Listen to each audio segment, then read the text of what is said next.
there, my name is Shane Craddock, and this is the Inner Edge podcast, where I share a different take on how to lead and live a sustainable high-performance life. Over the course of different episodes, I'm going to challenge the belief that tension, stress, and struggle are essential to success and creativity. My experience is that there's an easier way, there's a better way, and indeed there's an essential way that we need to explore for the times that we live in. So let's go ahead, let's jump in and explore.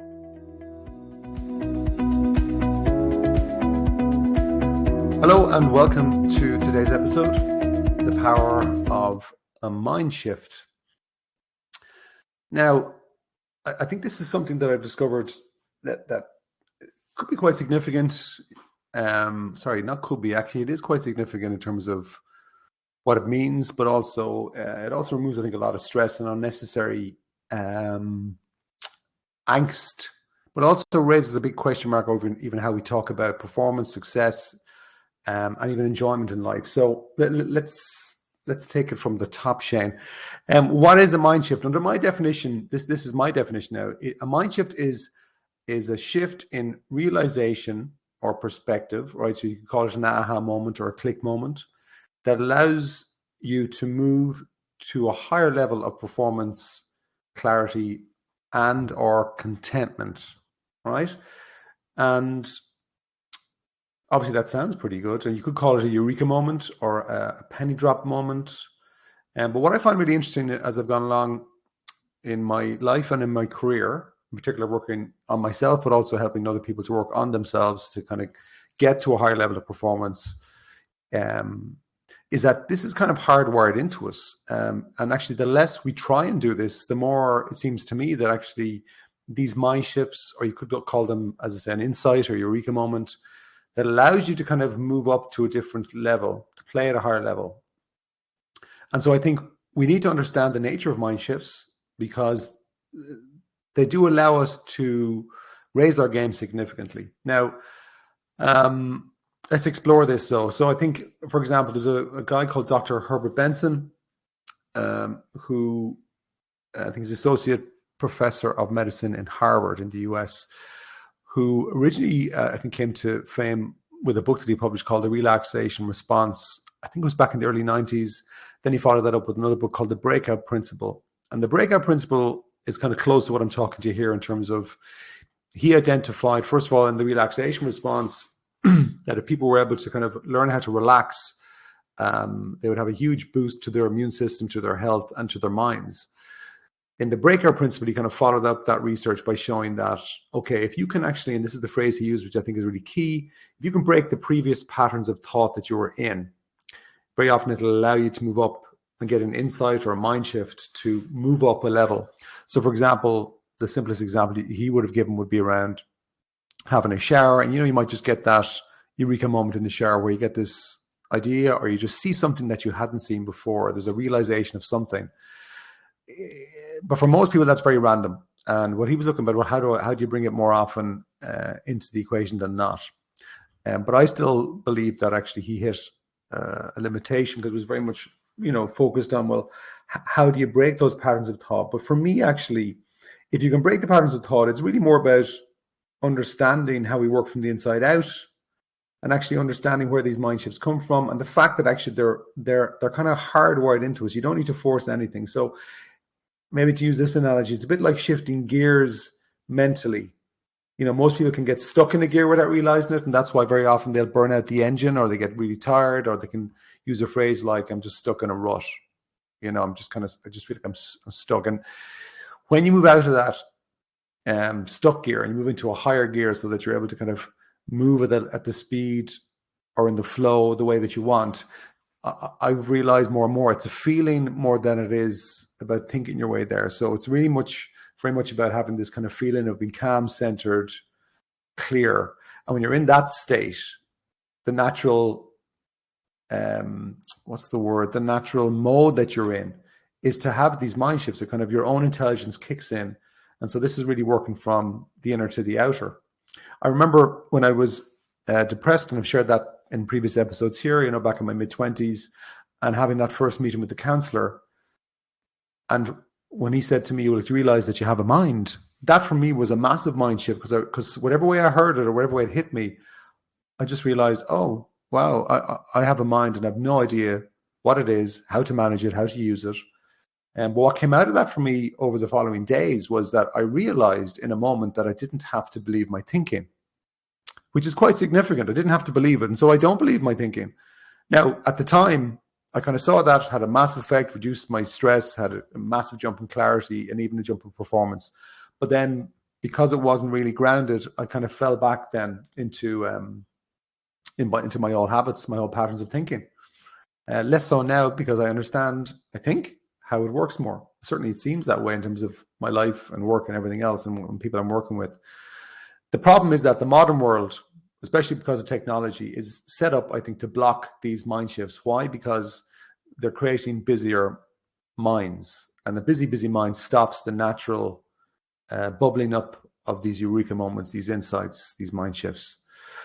When I think back to even how I started to get into this career, I don't know if I've shared this before, but my originally when I left college, I graduated, believe it or not, as a biochemical engineer from University College Dublin. Brilliant course, really loved it.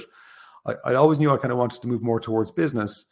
And I got a job with the multinational, US multinational, and really enjoyed it. Worked there for about 6 years. But one of the jobs I had there, my boss was a great guy, really high achiever. I would say a type A personality, real go-getter. And when I was kind of coming out of my depression and I was kind of exploring, I guess, personal and professional development and the mind and all this kind of stuff, I was chatting to whoever listened to me about some of the stuff. And he used to ask me a few questions about it, but he used to slag me off about it all the time and called me, well, I won't even say what he called me, but anyway, he just said, why would you be wasting your time on that mind stuff, right?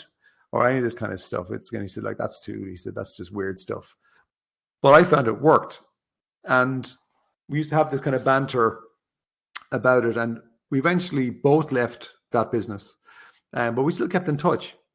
But I would have described him as that type A personality, as, high stress, go, wouldn't be taking the breaks, at times unconsciously using his mind extremely well. Otherwise, he wouldn't have been as good as he did as what he was, as he was. But he was always highly stressed, and kind of got used to the fact that he was stressed. So even if you said to him he was stressed, he said, "Actually, that's just the way it is." But obviously, stress has a massive impact on our brains, on our ability to think, and then on our immune systems and on our health. There's massive ramifications. Long story short, a couple of years after we'd both left that business, I heard through a friend that actually he'd had a massive heart attack and had died. And it really knocked me for six, because this guy, I don't know, he was probably at this time early 40s, I think 2 or 3 kids and a beautiful wife. And I just think, wow, could that have been avoided? And that actually, as I'm saying it now, really prompted me to think about, wow, is there something that I can create to make a difference? And so that's why I've created some of the programs that I have. That's why I've done some of the work that I have. So it means a lot to me. It's not just about building a business. It's really about making a difference. And so that's, I suppose, one of my main motivations, as I often think back to that guy, because it was a trigger for me to say, hey, what can I create? What can I do to try and help people who are ambitious to maybe just have a different perspective and get their own mind shifts to say, actually, do you know what? I need to kind of get my house in order from the inside out. It's not about dampening down your ambition in a way. It's really more about making it more sustainable, so that you have a long life, you have an enjoyable life, and you make the biggest impact that you can while you're here. We interrupt this program to give you an important notice. Listen, this is my podcast, so I can do what I like. So this is a new experiment. At the end of the day, I'm trying to share this podcast to make a difference. And I just want to promote something that's coming up that I run regularly, run it twice a year. It's my program actually called MindShift. And, if you feel like you've been held back by your inner voice in any way, and most people, I think, at any level can be, if you know what you need to do, but you aren't doing it, like a lot of people, or there's more to give or more of your potential to achieve, I would highly recommend that you consider joining me for this program, MindShift. It runs over 8 consecutive weeks.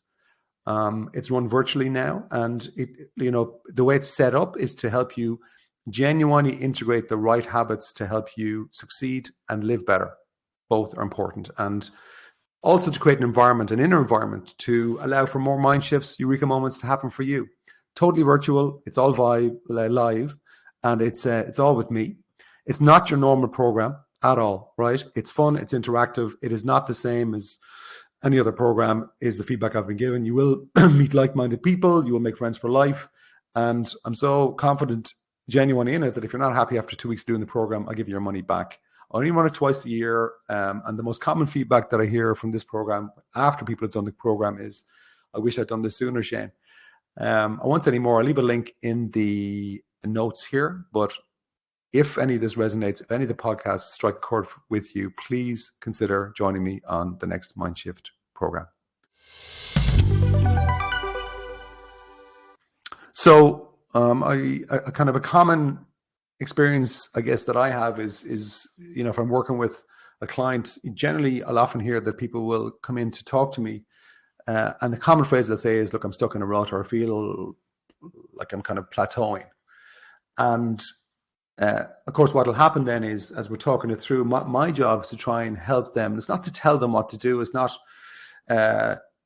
it's not to instruct them. I mean, everybody's looking for tools and techniques. They don't seem to realize, probably no more than I did or didn't, that it's really, you have to see it for yourself to cause real change. If you try to force somebody else to see something, it just never has a positive impact, and people just naturally resist it. But if you see something in yourself, well, then it's up to you. And that is really the mind shift that we're looking for. So, but I'm thinking of one particular person over the last year who had said something similar to me about him stuck in a rut, and smart guy, very good at what he did, but he saw through conversation that he had this little doubt planted right at the back of his mind. And the little doubt basically was, am I good enough to do this? He had a specific thing that he was, a role, and he had a specific goal that he was going after.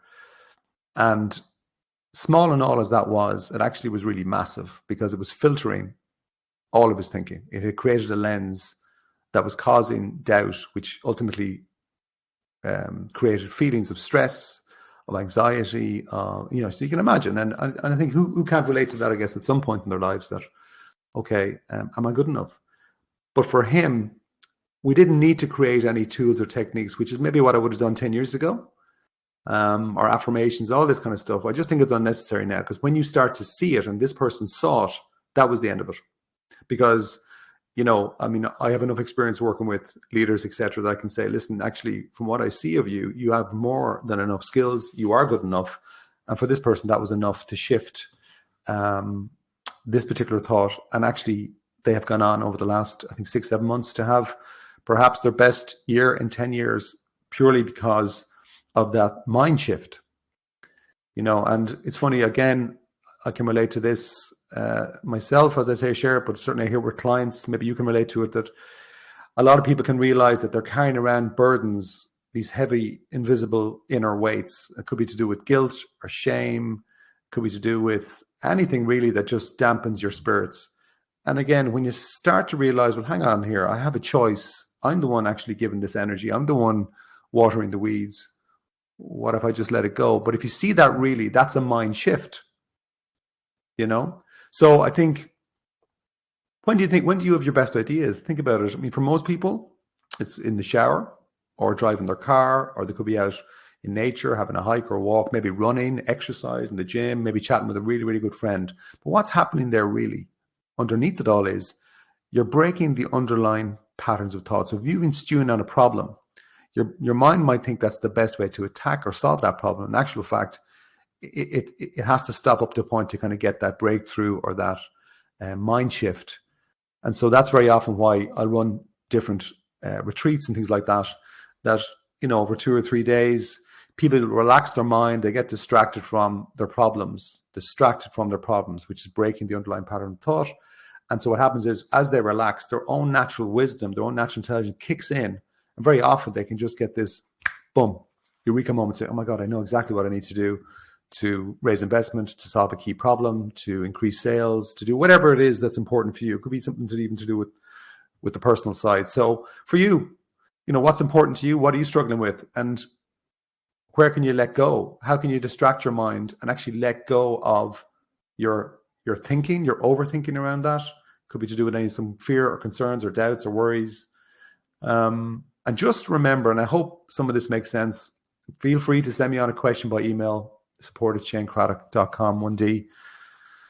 But like, having a mind shift is wired into us as people, as humans, and those mind shifts elevate our performance, elevate our clarity, elevate, if we let it, our sense of aliveness. I sent out an email that started this week from the Persian poet Rumi, like, live your life as if the universe is rigged in your favor. And the more I go on, actually, I think that life is rigged in our favor. We just have to relax into it, understand a little bit more about how we work from the inside out, how we work from the inner to the outer. And hopefully from today, hopefully you'll have one or two ideas that might just occur to you for your own situation, for whatever reason. Thanks for being with me. Bye-bye.